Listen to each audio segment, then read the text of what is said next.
everybody, and good evening, and welcome to the third and the last in the masterclass series with the Master Photographers of India. This series is a gift from Dam Dam Photo Unit commemorating our 50th anniversary.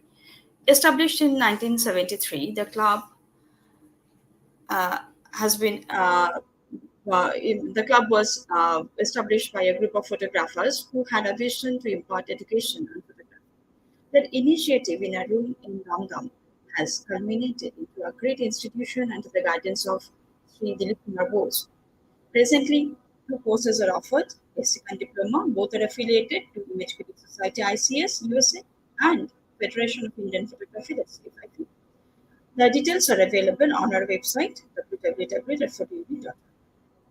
In our year-long Golden Jubilee celebration, we have arranged three masterclass programs which are offered as a gift to the fraternity of photography. First, we had masterclass with Dr. Shmiti Doshi, and second, we had another one with Anil Rasal Singh.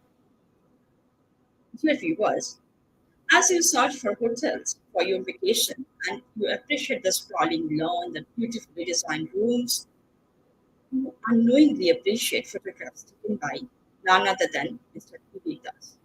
An amateur photographer since his boyhood, Das is now an industrial and enterprising photographer of repute in India.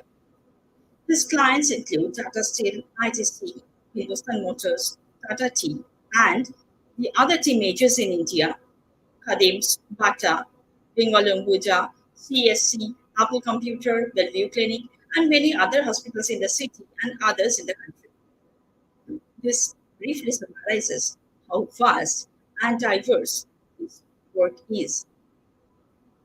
As a Bavarian for 16 years, Mr. Das is an MBA in marketing and had worked with the gramophone company for 6 years before switching professionally to industrial and advertising photography.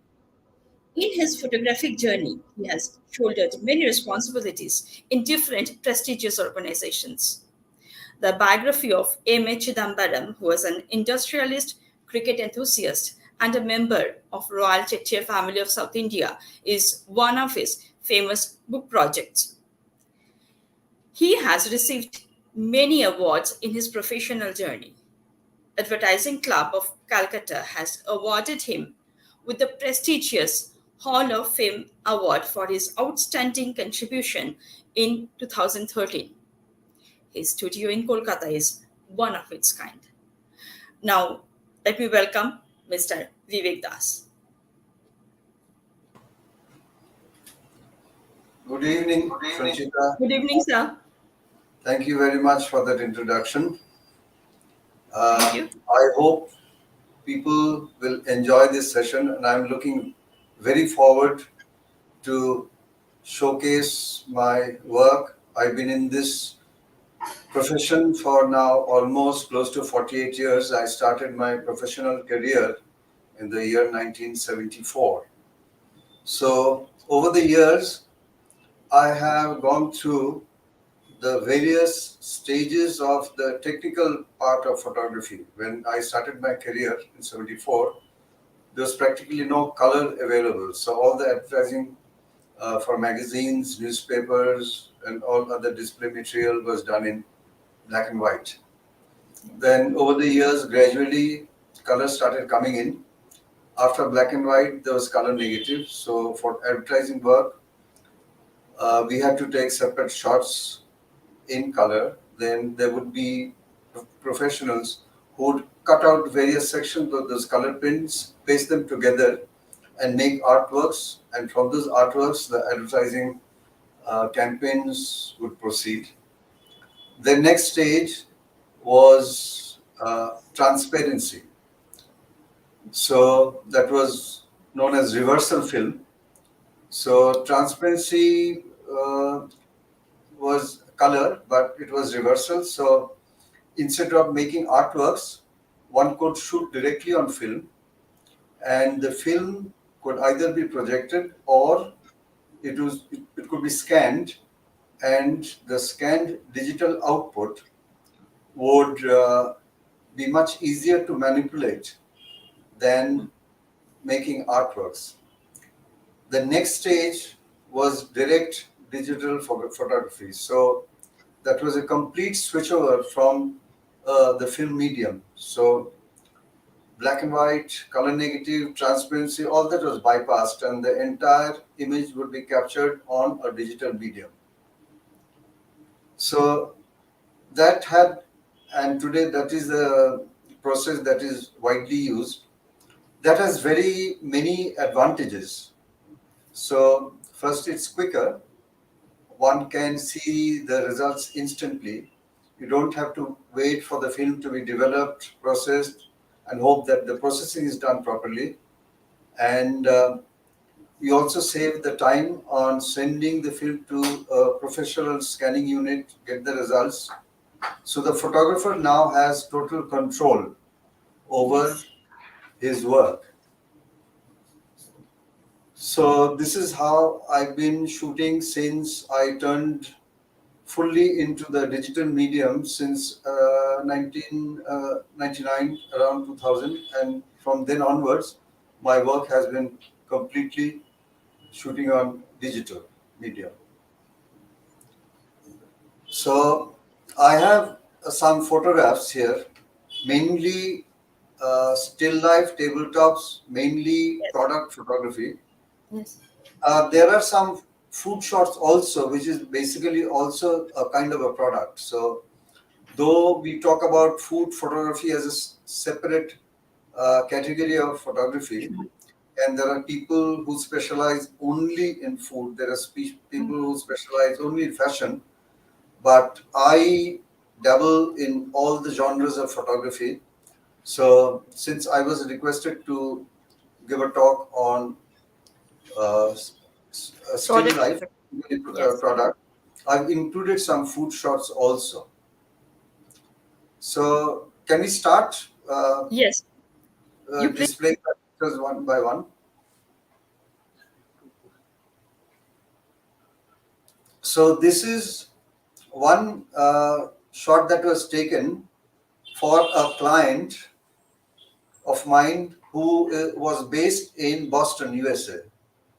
And his gardens are in India, but he wanted me to do the photography for him. And all this work that I've done for him, these shots were used for publicity material in Boston, USA.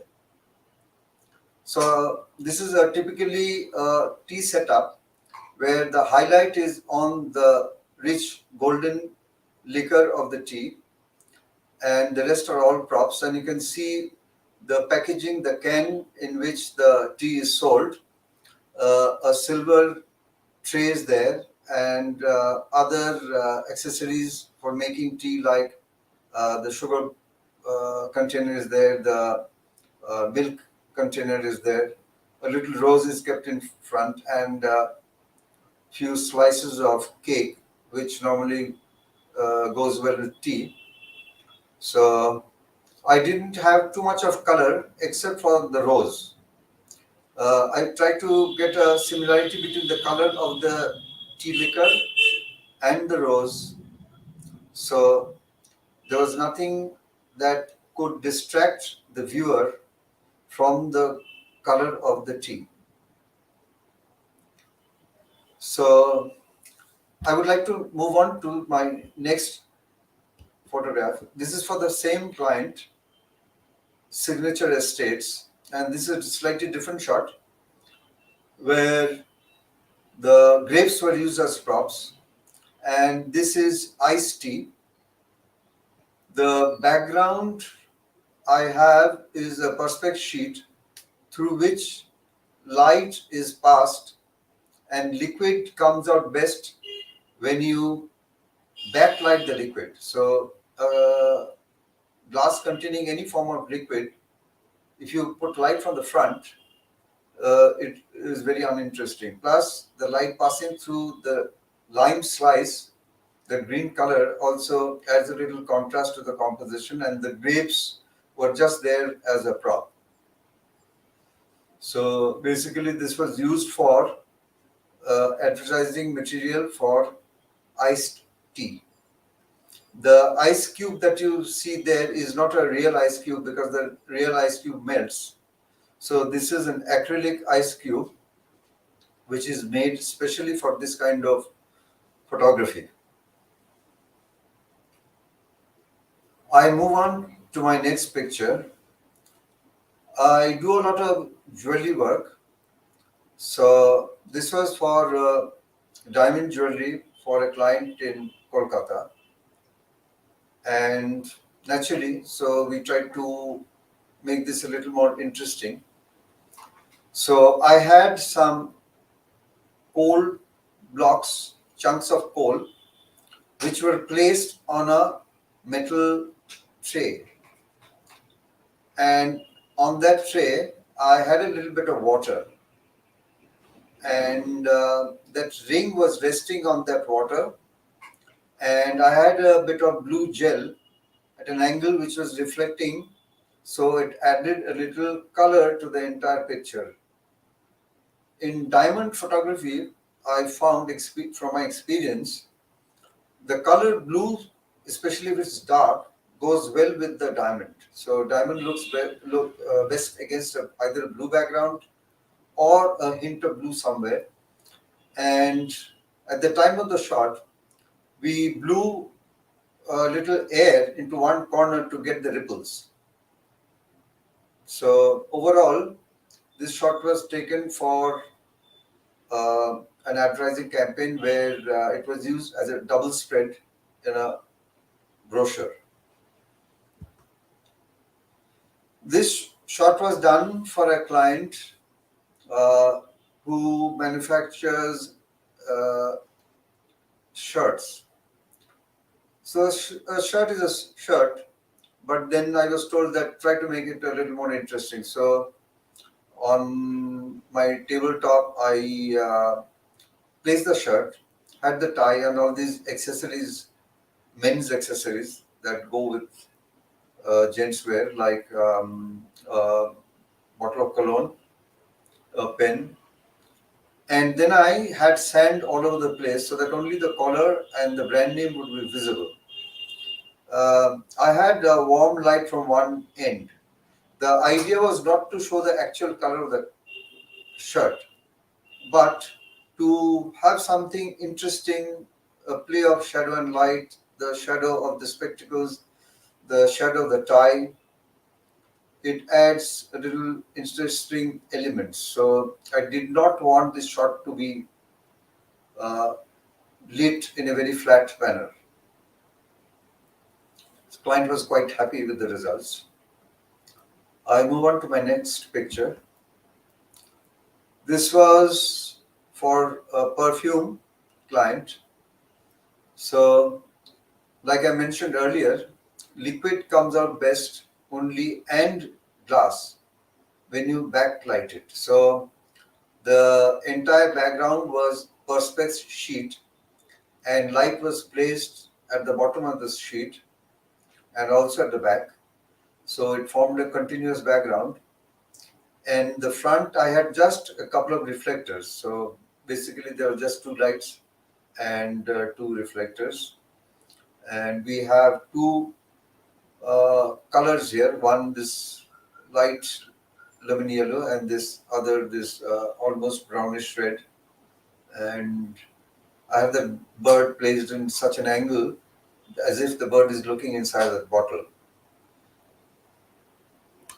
My next picture. This was done for a client in Bangladesh, and we had needed a shot of a trumpet. So the only other prop that I found was suitable was a score sheet.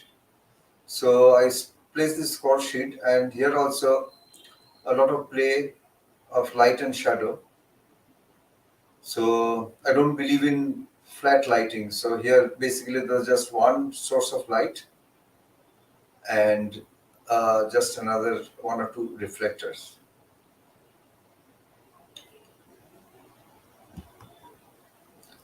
Here also for a client who make silverware. and these were silver glass and cup holders. So there is not much in terms of lighting, except that the backlighting was there, but here I added a little filter in the backlighting so I could get those color streaks rather than have it monotonous. And the composition was kept in such a way that there was a bit of overlap between the two glasses at the back and the front. So it was a tight frame, and that light reflection from the perspex also adds to the picture. Now, incidentally, all my tabletops that I do are done on a large format camera. I don't know whether most of you are familiar. These are technical cameras where the lens standard, where the lens is mounted, and where the digital sensor is mounted, they can be moved independently, both in terms of the vertical axis, the horizontal axis, and they can be moved in a plane both vertically and horizontally. So, based on the principle known as the Scheimpflug's principle, with a view camera, you can keep almost everything in focus right from the object in front of the lens all the way to the back. So, this is not possible with fixed lens cameras like a normal 35 millimeter camera, either whether it's a digital a DSLR or a mirrorless. So, you have to go in for focus stacking to get everything in focus. Now, a focus stacking is a very tedious process and is not very accurate, and it takes a lot of time. In our work, when client is paying you by the hour, they can get a little impatient. So I use a 4x5 camera, and another advantage of a 4x5 camera is that you can control your perspective. That means you can have your vertical lines vertical, you can have parallel lines parallel without converging, so you can control your perspectives as well as your depth of field. So I think that's technical enough. So I had to shoot ball bearings. So here is this inner part of the ball bearing, and I was asked by the client to make it a little interesting. So what I did was I placed the outer cover of a ball bearing. It was taken out for me, and I placed it on a mirror. So the reflection that you see, the blue, is basically a light box with a blue gel was placed on top, so that blue reflected from the mirror. And there were two light sources from either side of the bearing. So that's how I did the composition. So there's the blue light is also, there's a vignette if you notice. So it's dark at the top and gradually it becomes lighter at the bottom. So ball bearing is a pretty mundane and uninteresting. So I think this is looking a little more interesting. The same ball bearing with the shell on. So here also I placed it on a backlit surface. Otherwise, from the top I had a large source of light known as a softbox. So it was more technical and may not be too aesthetic, but at least it served the commercial purpose. The client wanted the bearing to be shown in detail. Here also another backlit subject.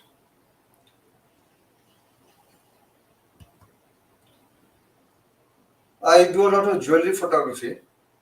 So for a festive season, I had handcrafted paper at the background, and these are real flowers which were placed in the background, and ribbons and a bit of decorative, these pebbles that you get, colored pebbles. So just to make the thing a little more interesting, a little colorful.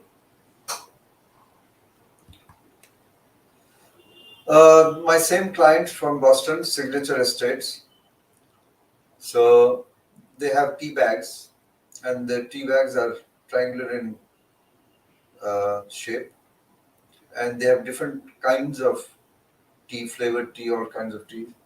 So, as the pack says, it's breakfast tea, and this is a tea kettle, which at the bottom to keep the tea warm.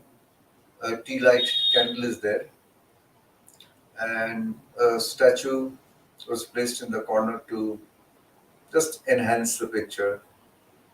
So overall, it was used, I think, for a poster in Boston, USA. I shoot vehicles also in my studios, fairly big. I shoot cars also in my studio. So this bike shot was done inside my studio. So this was a brand that was launched in Kolkata. I don't know whether it still exists. So here a lot of light is required. Now when you're shooting cars or motorcycles, these are big objects. So you cannot have lights falling directly because those lights falling directly will bounce off the metal and create hotspots. So the entire studio ceiling was covered with white cloth, reflecting material, and on the side also there were white reflecting material, and the light, there were at least 7 sources of light which were all bounced, reflected from all the reflectors all over the studio, both at the top. The floor was painted white, and there was white cloth on either side through which the lights were bounced, so that the reflections that you get on the motorcycle uh, are soft, no hard spots.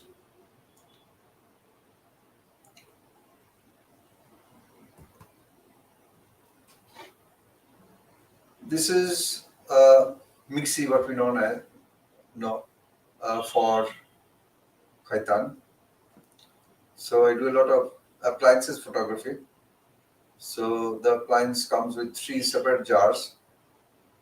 So we added all these colorful vegetables so that it looks a little colorful. And this was used on the packaging of this particular product. Here also there's a light on the top and 2 lights from one from either side, and a couple of reflectors also.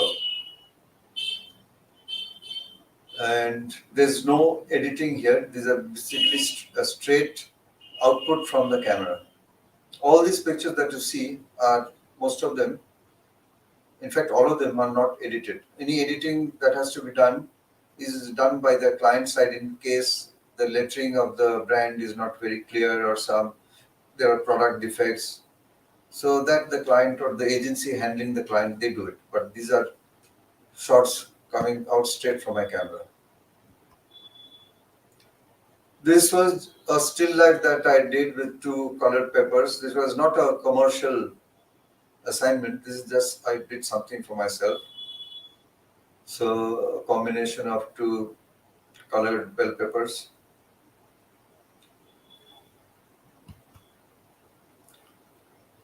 I shoot furniture in my studio, and this is a Calcutta-based client, and for their export brochure, they wanted some interesting composition or play in light and shadow. So these 2 chairs were placed in an angle like this, and there were at least 2-3 lights, but I kept the background dark so that I created pools of light, and shadow which falls on the seat and the floor breaks the monotony of a plain white background. For the same client, so instead of showing the two chairs. This was also a tight graphic image uh, using two chairs. This was for a client who made laboratory and uh, testing and medical glassware and based in Calcutta. So this is for their brochure. I think these are test tube stand. So this is also composition for their brochure. This was done for Shananda. I was with the Ananda Bazar group for 25 years. I worked with them from 1985 to 2010. So I was inducted into Ananda Bazar and I was appointed as senior staff photographer. And my main function was to shoot for Shananda and all special projects for the Ananda Bazar group. So this was shot also backlit since there are some liquids involved for a cover story for Shananda on cosmetics. So this was one of the many shots that we did for Shananda.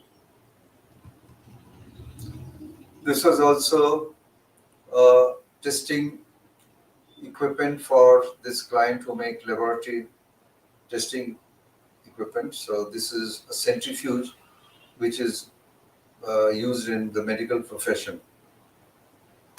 So this is also for a cover because the product basically is off-white with a black upper portion, nothing interesting. So I added little bits of color here and there to make it interesting. So idea is not to show the product in detail. The idea is to draw attention, to have a little mystery so that people can, before opening the brochure, wonder, take note. Now, what is this? I mean, what kind of machine is this? This was also perfume shot for one of my clients. Here's the same story, backlighting, and a bit of golden light was added to add a little color to the picture because basically this particular perfume was practically transparent and the bottle was clear glass, slightly frosted, and it was silver metallic. So there was no color. So I just added one color that was more predominant in the background and passing through the bottle a little bit. But the front metal that is totally in black and white so that the soft metallic sheen comes through. This is also a toaster for one of our Calcutta brands, Cucina. So not a very complicated shot, but if you don't have the lighting and the hardware that's required, it can be difficult using normal cameras. This is a shot for Laopala. Glassware is difficult to shoot. Now, all this while I was saying that to shoot glass you need backlighting, but here I have not used backlighting. I shot the glass totally on a black glossy background. And to get the cuts in the glass, this is cut glass, I had strips of light just outside the frame uh, so that those strips will be reflected from the facets of the cuts and the glass would come through. This took a little time. It's not a very easy shot, though it looks. And like I mentioned earlier, there's no cut and paste. This is an ambassador model that was shot in my studio. So you can see part of the reflector at the top. And like I mentioned, there is no direct light falling on the vehicle, on the car. It's all done via reflected lighting. It takes almost half a day to set up the lighting alone. Then you have to take a few test shots and make sure that the perspective is right, that the car doesn't look distorted. So normally we use normal perspective. By that I mean for a 35 millimeter full frame camera, 50 millimeter lens is known as the normal lens. So here the angular view, a normal lens, normally angular view is around 45 degrees. So here the lens which I use on a digital camera, it was on a digital back. So it was shot with 33, I think it was 80 megapixels. And then the final editing, the cutout was made, the car was removed from the background and placed on the background of choice by the client.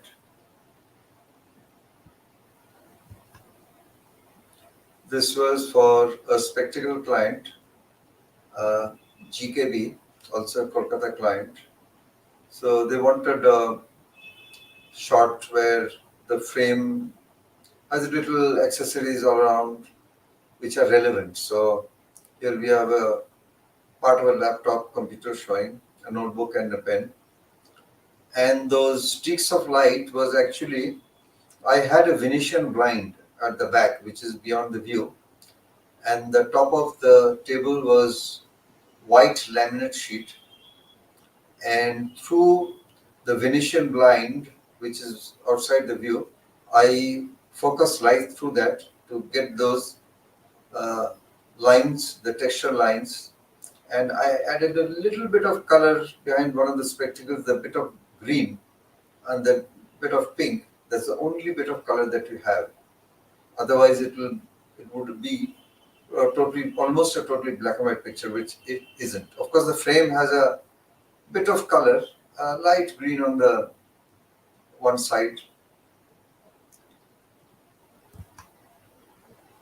I shoot a lot of leather items. So here also it's white background, and I was asked to shoot 3 bags, same design, and I was asked to show in one frame all 3 color ranges. So instead of having the bags side by side, I decided to have this little stand from which I hung those 3 bags. So it gives a nice composition, and at the same time you see all the 3 color variations that is available for purchase for this particular design. This is for the same client, Tarson. They make laboratory glassware and also plastic. Here also the background was a black perspex sheet in a curve, and behind the perspex sheet I had a blue source, a large source of light, which was reflected from that black perspex, and part of it was passing through the clear and the translucent areas of the products. And I had just one soft light source on the left and just 2 reflectors on the right. So the idea was to show the main groups of products that the client manufactures. So funnels are there, then the different kinds of measuring jars, and I think there's a desiccator, small desiccator unit on the left. So it was used for one of their brochures. This was also a pendant set shot for one of my jewelry clients, Nemi Chand Mamalwa, who have showroom in Calcutta. Not very complicated, but I had this silk cloth and trying to get them placed in this particular composition took a little time, and the end result was, I think, quite pleasing. This shot was done for T-board many years ago, and same backlighting and T being poured. So the only color is the tea. There's no other color in the picture.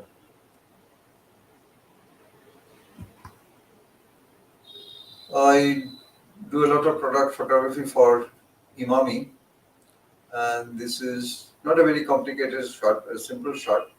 I had basically just one source of light, and that highlighter is there. And I placed these two bottles in such a way that if you notice that the name of the product is Vaso Care, so I tried to make a little V with the two products.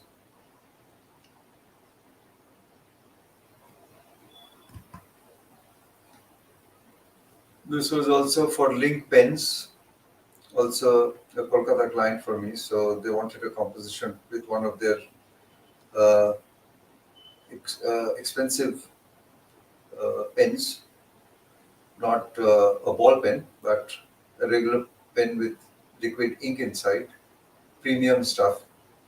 So backlighting here at the same time, lighting from the top and sides.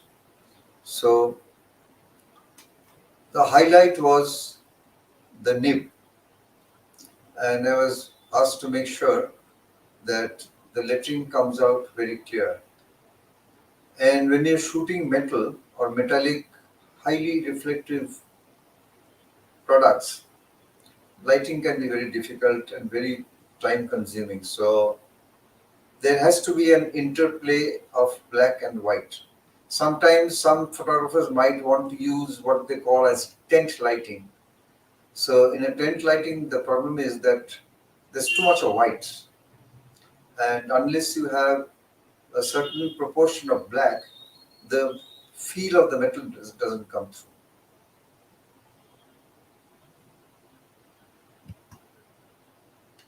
Another leather client, so wallets in different colors.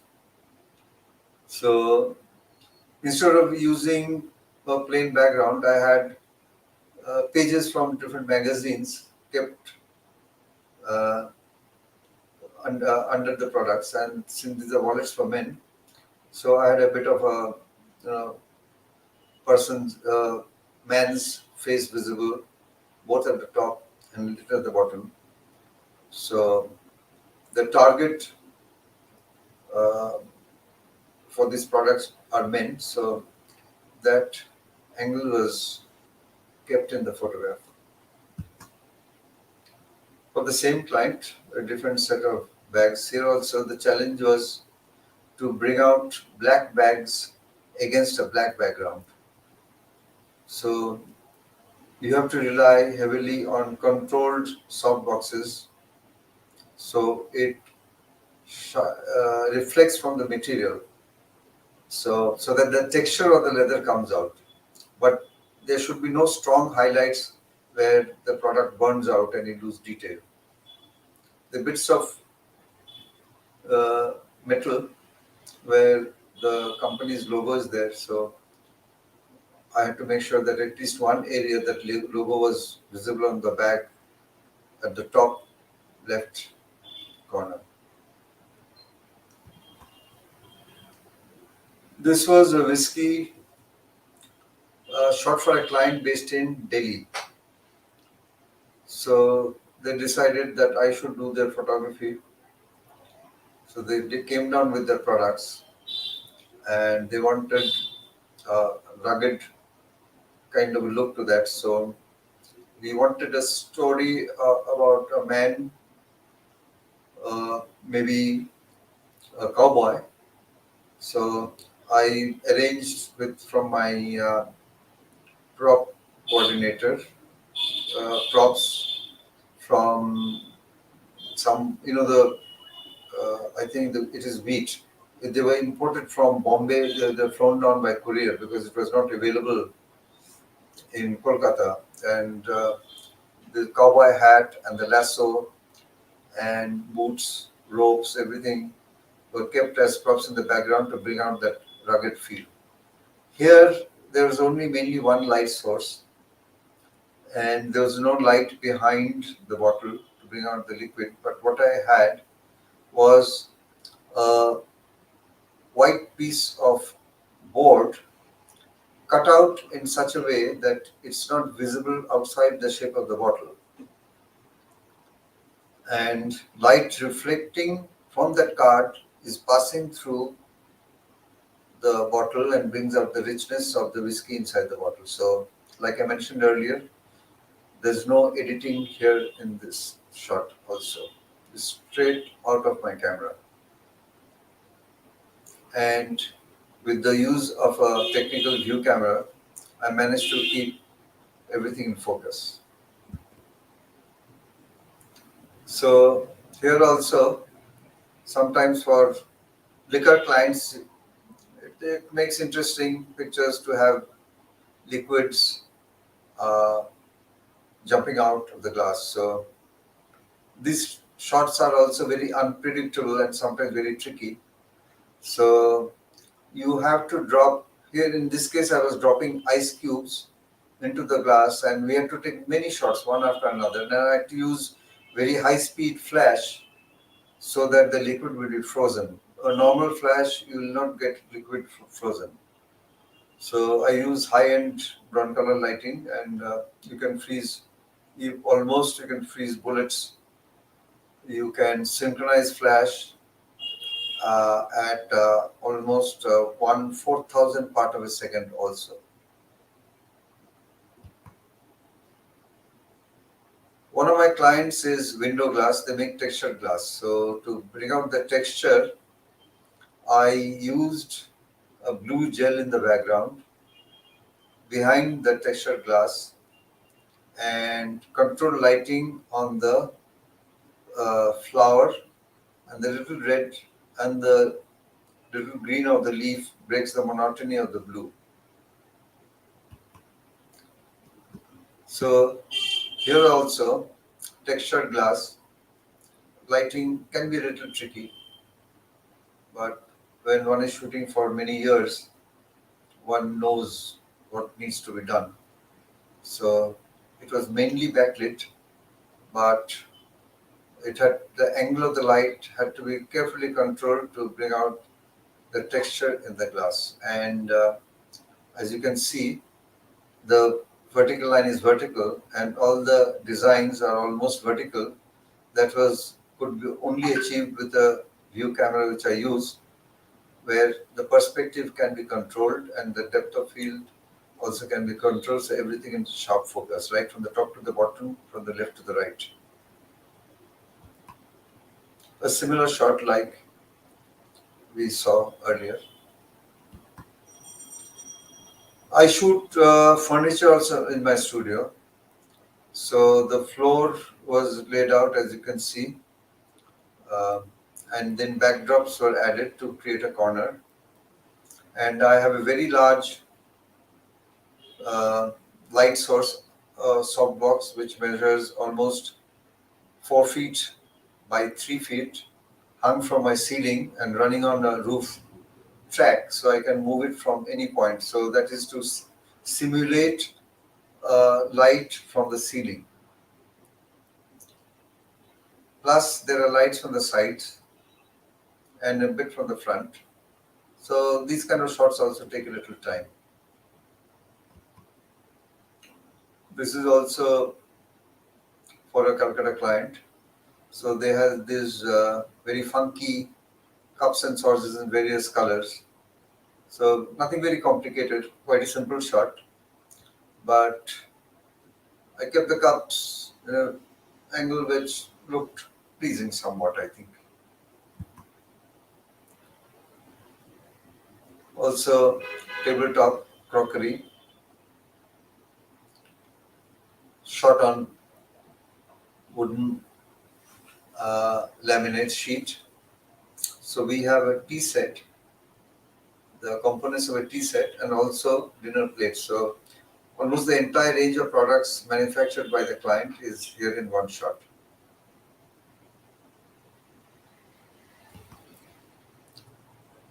This was for Lao Pala, so I kept it simple.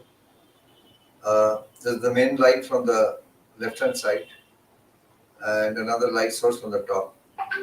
And since I wanted to highlight the flower motifs in the product. I did not use any colorful background. So the background is neutral gray. So the color stands out. Sometimes um trying to focus on one color can add more interest to a picture rather than have too many colors fighting for attention. This was also for that client in Delhi. So another brand of their product. So we had some props of a movie set. The clapboard is on the right, and the whiskey is on the glass on the left, and a set of headphones. So everything is practically muted. The headphone color was chosen also so that the ear cups have the similar color of the blue of the bottle, and primarily there's only one color in this picture.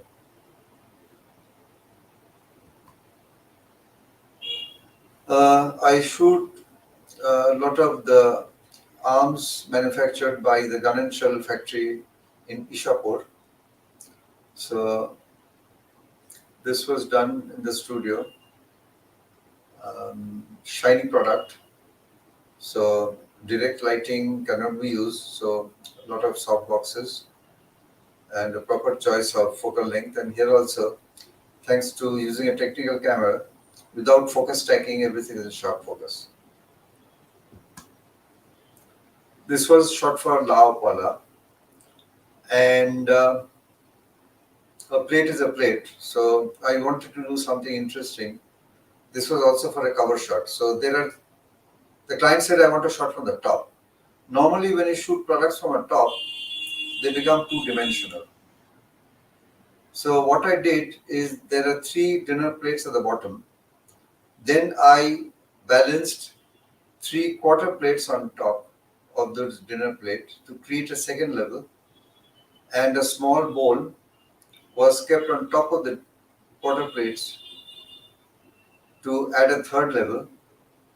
And here also basically there's only one source of light from the back, and one bowl was kept upside down to break the monotony, and the brand name is visible, but here also I intentionally kept the lettering at an angle so that people will take a little time and try to read that what the product is, what the name of the brand is. So there are shadows, and where there is light, there has to be shadow. Sometimes many people try to take product shots, try to eliminate the shadows. I have clients who keep telling me, I don't want the shadow. I said, if you don't have shadows, you won't get the dimension, the feel of your product. So shadows are very important. So whenever I do tabletops products, I start initially with one light source. I try to keep the lighting to a minimum, especially when I'm doing small tabletops like these small products, and then keep adding reflectors to soften the shadows. Same client, Laopala, a different setup, and I was told, can you add a little kind of a golden light coming through a window? So I had a warm gel on the right hand side. I created a slit between 2 reflectors and passed an amber light through from the right hand lower corner. And my main light was still from the top, and the camera was placed on the top. So this is also trying to show an interesting composition without trying to bring out details in the product. You get an idea that yes, they make crockery, different designs and different shapes. You have round, you have squarish, and that's it. But this is not basically a product catalog in detail, it's the cover of a catalog. For the same client, uh, to highlight a plate, and I had a bit of a piece of a cake, and the background incidentally was blue, medium shade of blue, and with a carefully controlled lighting that was at the back. I reflected a bit of a white so that the blue was not flat all over the frame. So it kind of, from the left, from the light blue, it becomes dark blue, so that you add a little depth and dimension and not too much of blue to kind of uh, attractive towards the background. Rather than that, the attention is drawn to the plate itself. For the same client, and another interesting composition.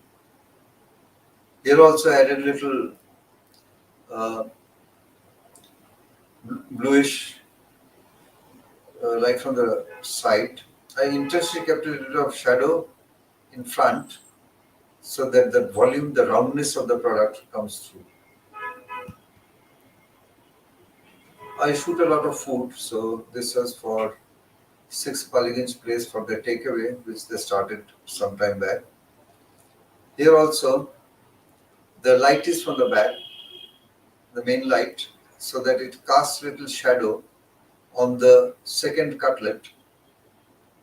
So the dimension comes through. If I had the light from the from the front and from the right, the separation between the two separate products would not be there.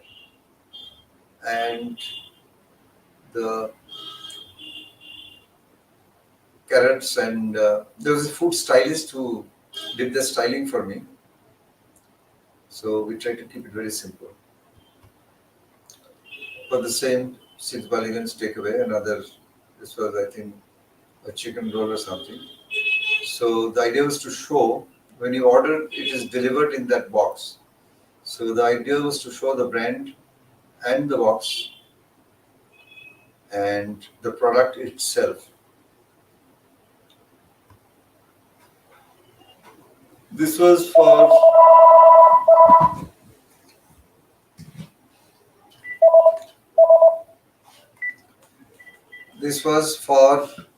a client.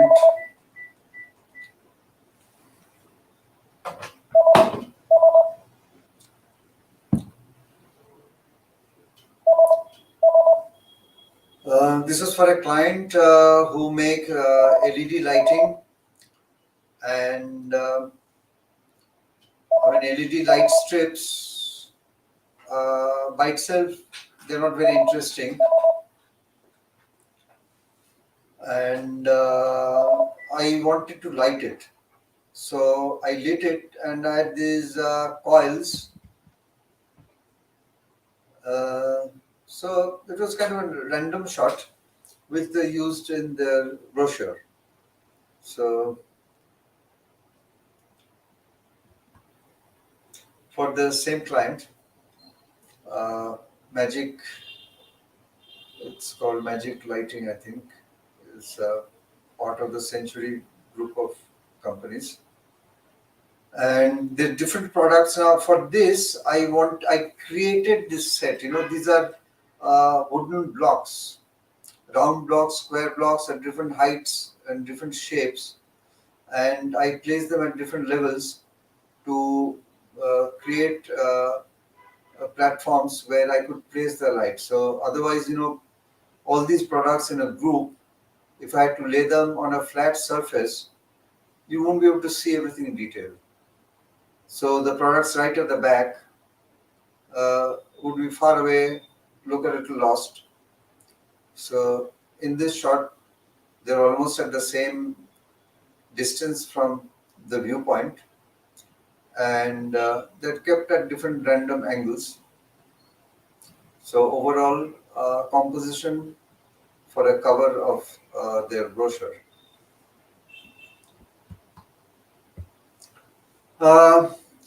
I shoot products like taps and bathroom fittings. Now these chrome plated products can be a photographer's nightmare.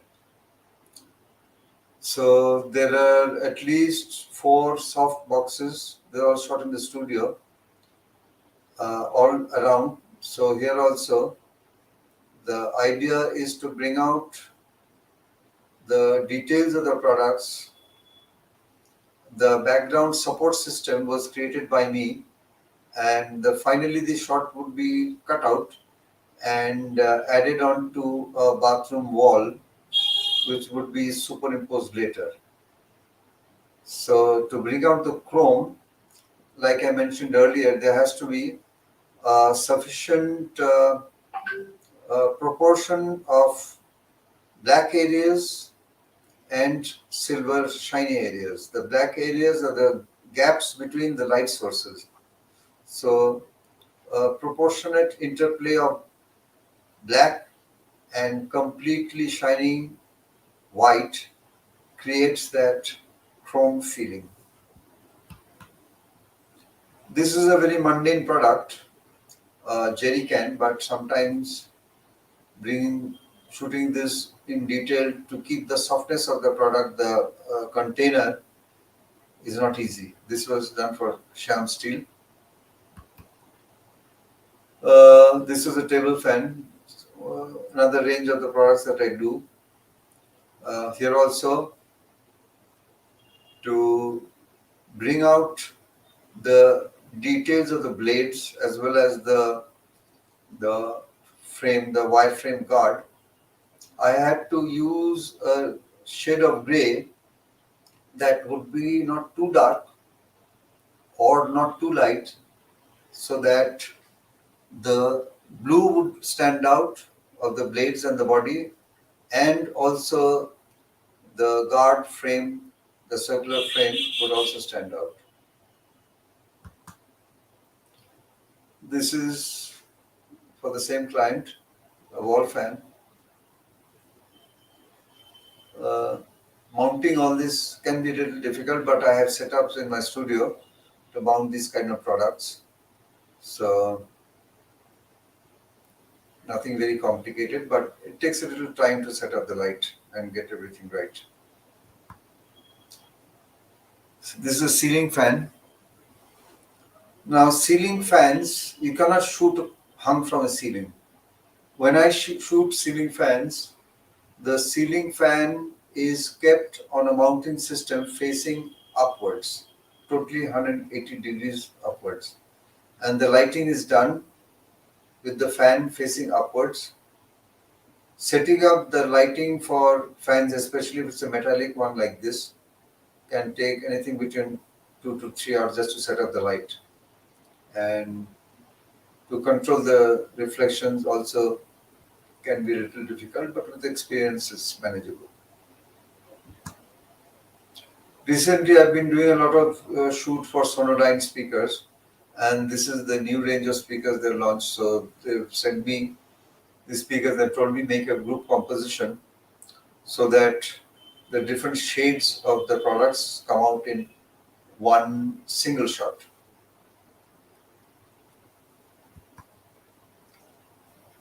This was a studio shot for Cucina, one of my clients.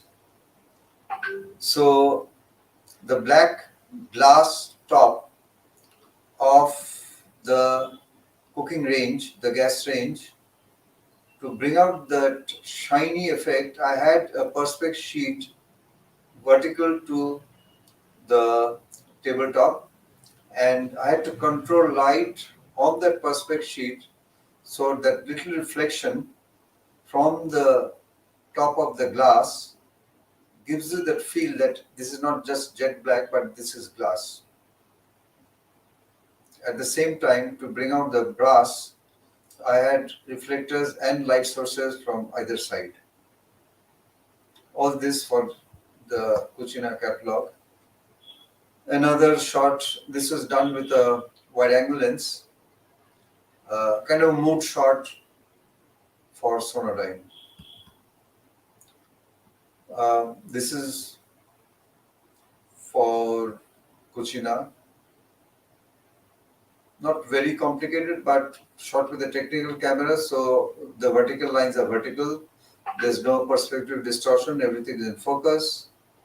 And I had a little light inside to bring out the glow.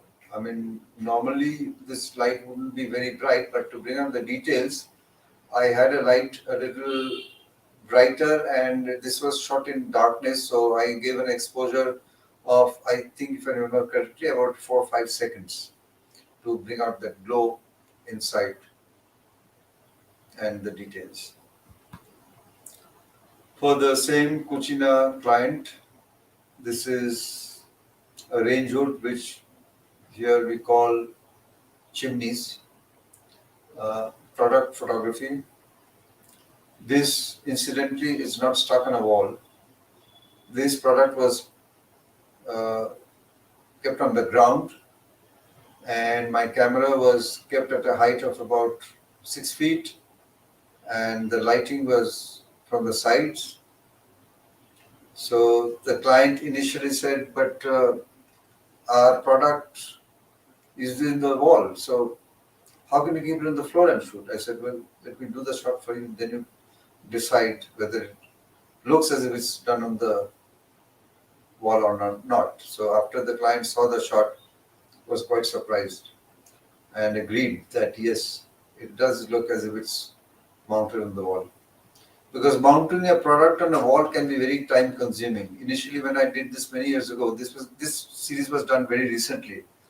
Mounting a product like this on a wall can take a lot of time because you've got to have hooks hanging and then hang the product, align it, then set up the lighting. It takes a lot of time, but this was much simpler and very effective. For Sonodyne, these are also a set of new speakers they brought out here. Also, they wanted the speaker in front and the one in the back, both in sharp focus, and with the aid of my large format camera, I've been able to achieve that. The vertical lines are vertical. This was done for the same client, Skipper, and they wanted water splashing, so I use high speed flash to freeze the water. This was a kitchen countertop created in the studio, and a pipeline was fitted to the tap. So, and the drainage was also there below the sink. So this is a studio shot, not an actual bathroom. This was done recently for Rupa Frontline. So a range of their new range of briefs kept in a manner so that the first one gives you the shape and the others gives you the range of colors. Also, I was told that make another shot where you see one in sharp detail and the others to give an idea of the color ranges that is available. This is a very iconic shot, and I think this is the most complicated shot that I've done in my life so far, in my career spanning 48 years. When Citizen watches were launched in India, the client was based in Chennai, and the agency was R.K. Swamy, and the agency decided that I should do the photography for their launch of Citizen watches in India. So this was done sometime, if I'm not wrong, around the year 2003 or 2004. And this was done on a 4x5 sheet film, not 120 film, not 35, 4x5 sheet film. The background is oiled coal, and the combination of these two, there's no digital retouching anywhere. It took me 2 hours, more than 2 hours, to get these two watches.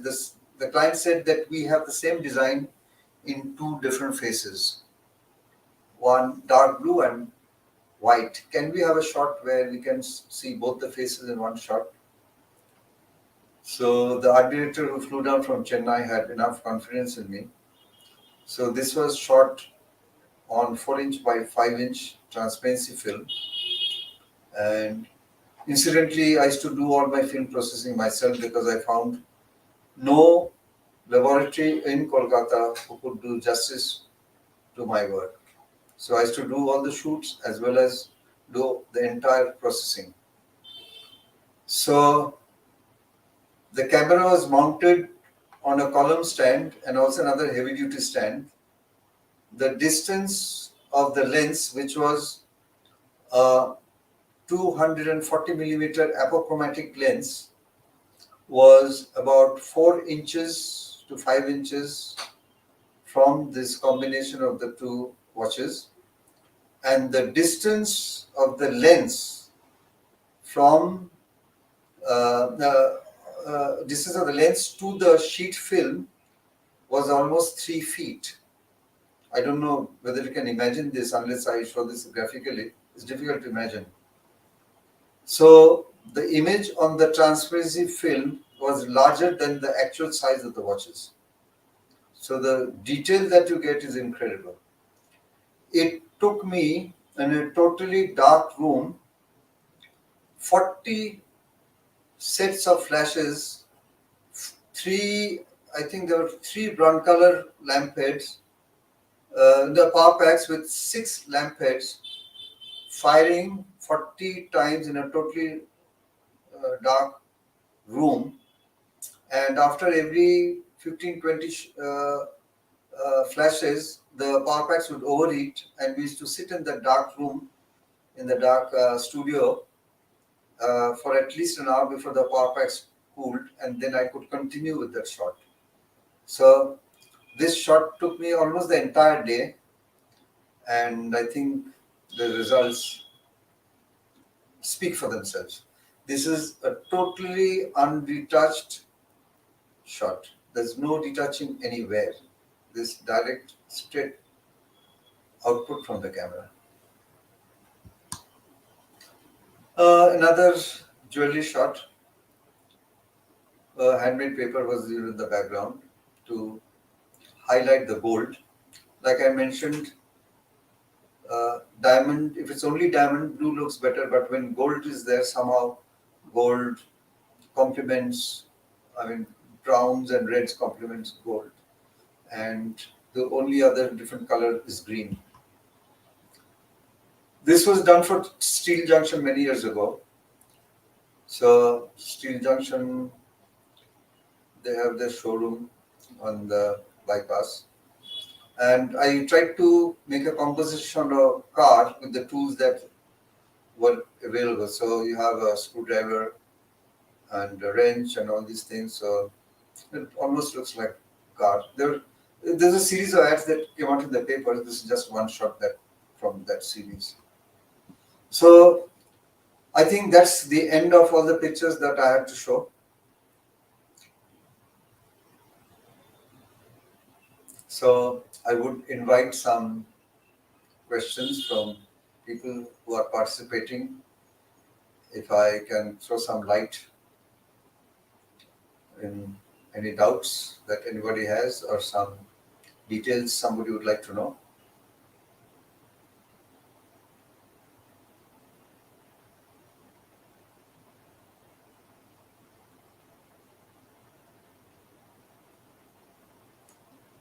Are we live? Yeah.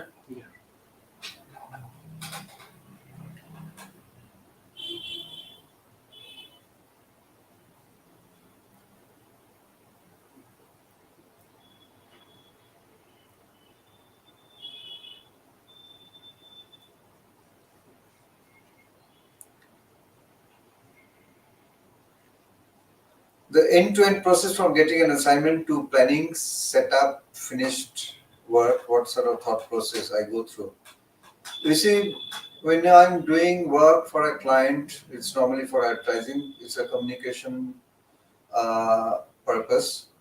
So initially a layout has to be made. Initially the discussion is between the client and the agency.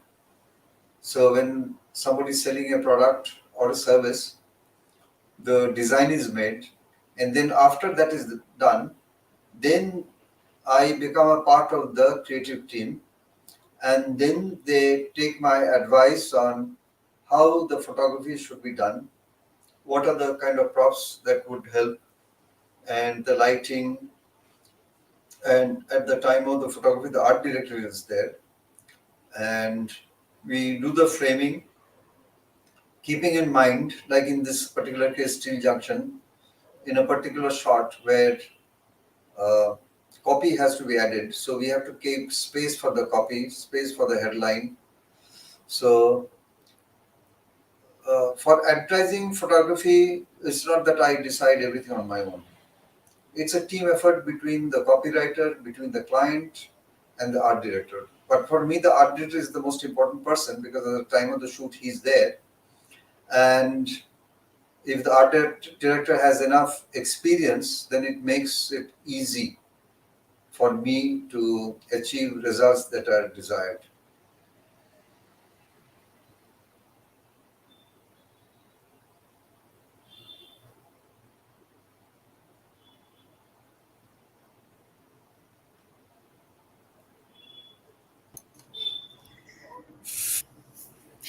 This was just has been a mind blowing session for all of us.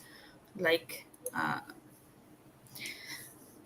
all the technical details that you have mentioned, sir, and all the specifications you have made us understand, and all the like secretive methods that you use, like putting the fan on the ground, which looks like on a ceiling, and all those things.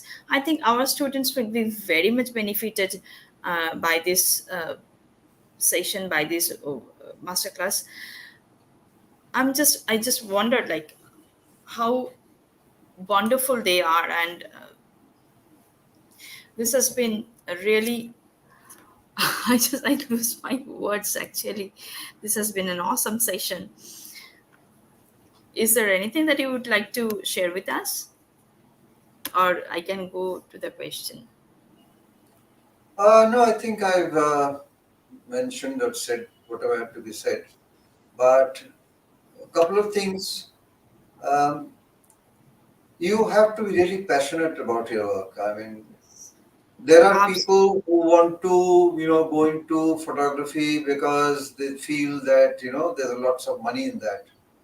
But like I've been telling my students all along, that if you run after money, you'll never reach it. You'll never catch that money. So if you are really good in your work, you can produce outstanding results. Money will run after you. And I think that's quite true. It's happened in my case. So there have been times where I had to refuse assignments because I didn't have the time for it.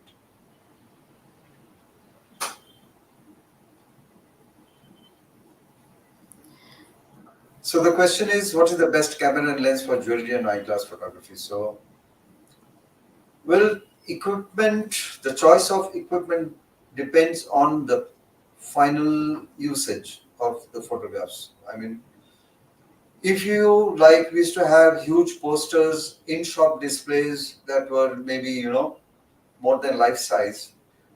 Those days, we had to use very high-end, high-resolution cameras. We used to use in the film days 4x5 film, and now also digital bags.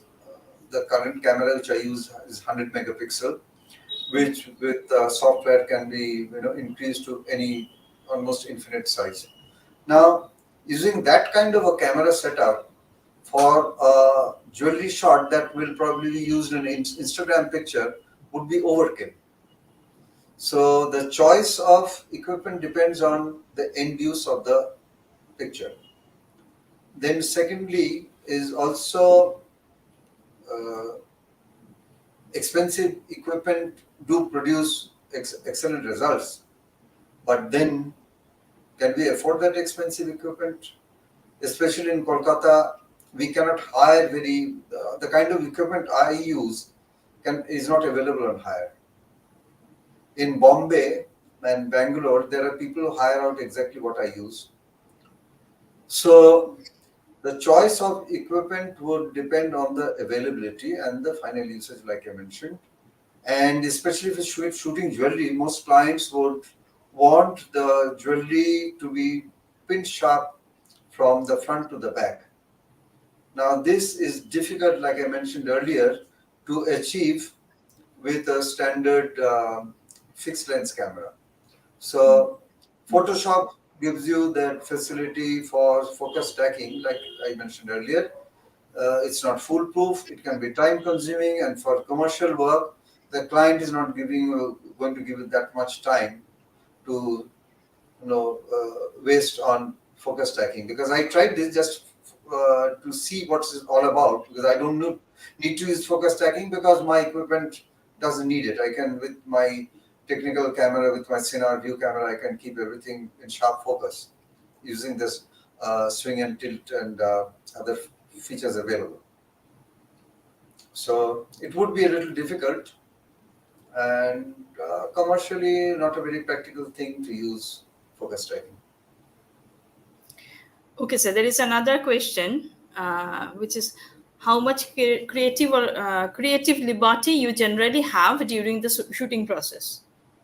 How much creative liberty you generally have during the You shooting see, process? Like, somebody with my kind of experience, 48 years, I mean, most art directors really don't really like to, open up much. They don't like to kind of order me around.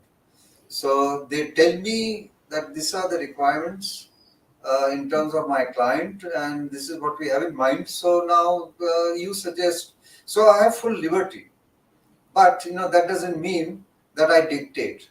So my attitude has always been that I don't try to prove that I'm a great photographer. So even the youngest of art directors who come and work with me, even now I have art directors who are just hardly with 5-10 years experience. They feel a little kind of hesitant working with me because they know that I have vast experience.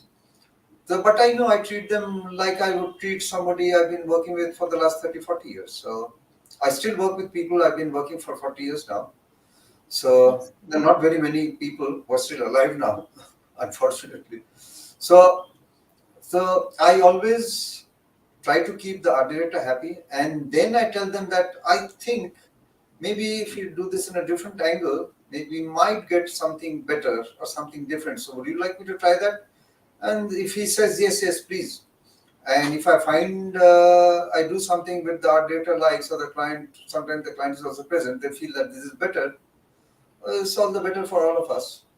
So I always keep my options open. So I have my inputs, but I primarily uh, give importance to what the client and the art director has, and then I apply my creativity. I don't want to, always try to impose my creativity on people. So I'm hired basically to do a job and to make a client happy, not to kind of display my creativity. Sometimes very non-creative work can keep the client happy. So if that's what they want, they're paying me good money for it. Let them be happy. so I have another question. Like, when you started working in this field, now the situations, how they have changed now, how it was before or how it is now. Like, what kind of change do you see? The change has come quite a bit because now earlier advertising was in mainly newspapers, in printed medium, in-shop displays, and big posters. Like in Bata, even there, you'll find many of my Bata shots. I would do almost life-size posters, um, and cigarettes when they were being advertised and sold. They used to have those mobiles in the pawn shops with the pack shots. So now the advertising has shifted more to the electronic medium, and now we are trying to sell products. The clients are selling their products or displaying their products through Facebook. So where great details of the products are not possible because the image sizes have to be small, and you cannot have too many of arty pictures with a lot of interesting backdrops. So life today is instant. So I want to see that shot instantly. I want to see that product maybe for a second because I have too many other things to do in life. Catch up with my friends on WhatsApp, and so the stress is on anything, any shot will do.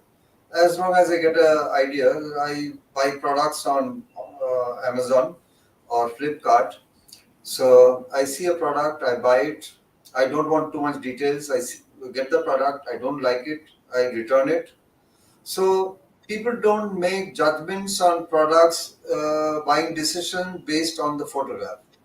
They get a kind of a vague idea of the size, shape. They get the product in their hands, thanks to all these online retailers. Then see the product rather than go to a shop, return it, no commitments. So the stress in photography is much less. So there are lots of people who are doing lots of work. I mean, I have people calling me saying that we are trying to sell some products on Amazon. So we have some products. Would you like to do it for us? I say yes.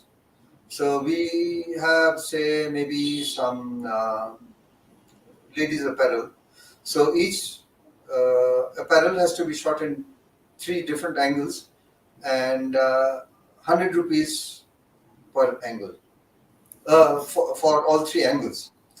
So I said, sorry, it won't even cover my electricity costs. So leave alone the depreciation of equipment which I use at any point of time, that cost me over 50 to 60 lakhs. The kind of equipment I use at any point of time and lighting, even the depreciated value today would be at least something like 40 to 50 lakhs. So it won't cover my depreciation, leave alone the electricity. So I'm sorry, you have to find somebody who has much lower operational costs. So for me, market is limited, but then also I have a set of clients who want the quality that I deliver, and well, that's it. The scene has changed. So everything is Facebook, Instagram. There is another question here, sir, from Shubhrojit Bhattacharya. Which material do you use as cream? Well, I don't use screens separately. I have different soft boxes, and whenever I change the screens or the softbox diffusing material, they age with time and they become yellowish. So when I change the material, I change them all together so that I don't have color shift from one light box, soft box to another. And sometimes I use gateway tracing sheets also. So those are color neutral. And whenever I don't have soft boxes, I use Perspex sheets, and I use the gateway sheets on the light sources, and I think I manage pretty well with that. Okay, there is another question from Raj Bonik.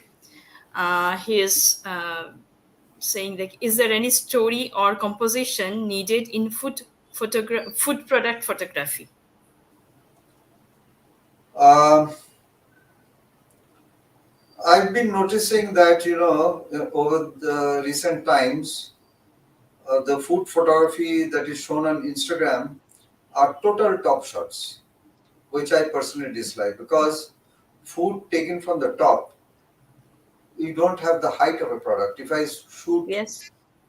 you Yes. know, so it's two dimensional. I don't agree, but I'm told by the youngsters, no sir, but this is how food is being displayed in Instagram. I said, well, I beg to differ, because unless you shoot food, normally, you see, when you are looking at food, you are expecting to see that food when you are sitting at a table with the food in front of you. So you will not be looking at your food standing in front of the table, getting your head right on top of the food and looking at the food. Right. But somehow the Instagram brigade, they feel that food has to be shot like that. I don't agree. So I'm old school, if you might define me as, but I still feel that a three-dimensional product, whether it's food or some other inanimate object, especially food, has to be shot almost at the same angle when you're going to look at the uh, Yes. product or the food, plate of food. So, That gives actually that gives a true feeling, like, yes, I'm seeing this. yes, yes.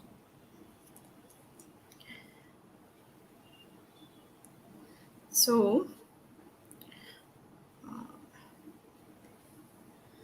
that is roughly summarizes our questions. Okay.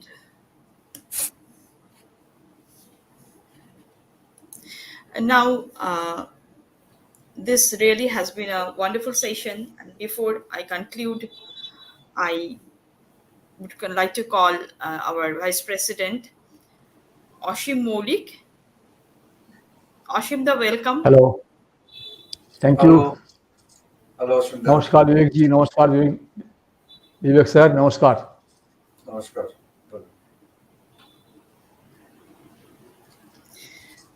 Actually, since 8 p.m., I was seeing your humble presentation, very nice presentation. In fact, in my mind, a few things were there.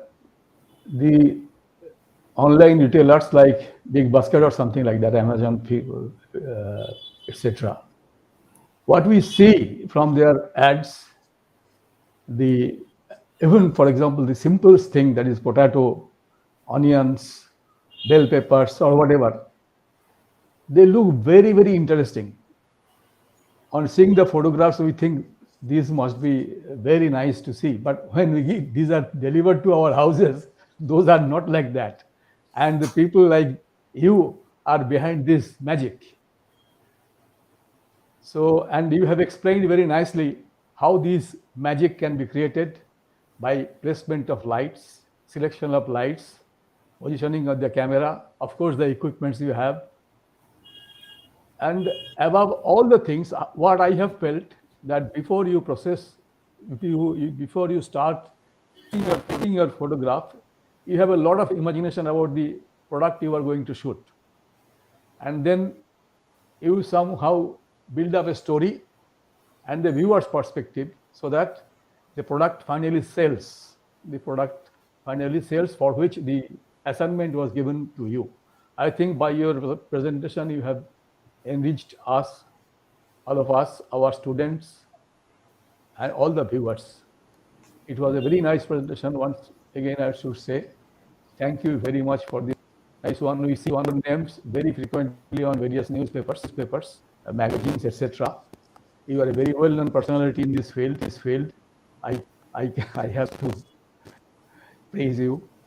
Thank you very much, and thank you, the viewers, for viewing this. I hope in the coming years or months, we will again meet you with some different topic, so that our students and also, of course, we can be benefited by your work, by seeing your work.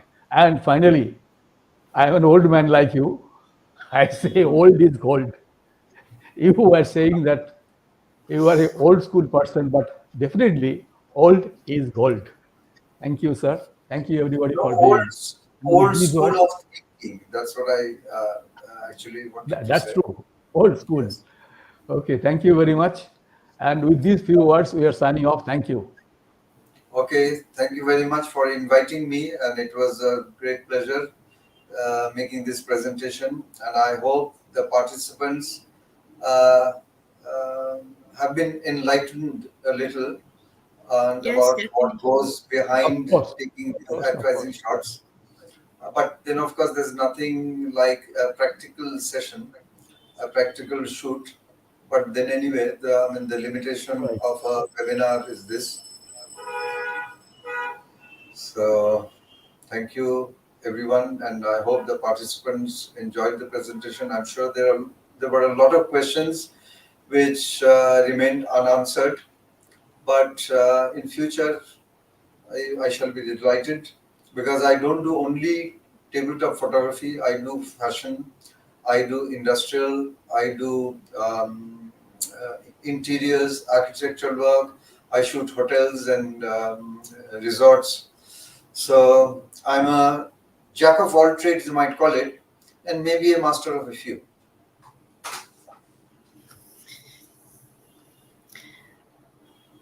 It's really we are really delighted to have you here, sir, and we do hope in our coming years or coming days we will be in touch with you again with maybe practical class, we maybe another topic.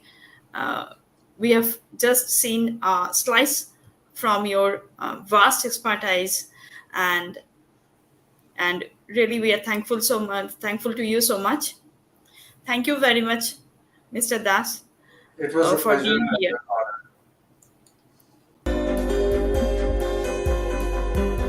Thank you.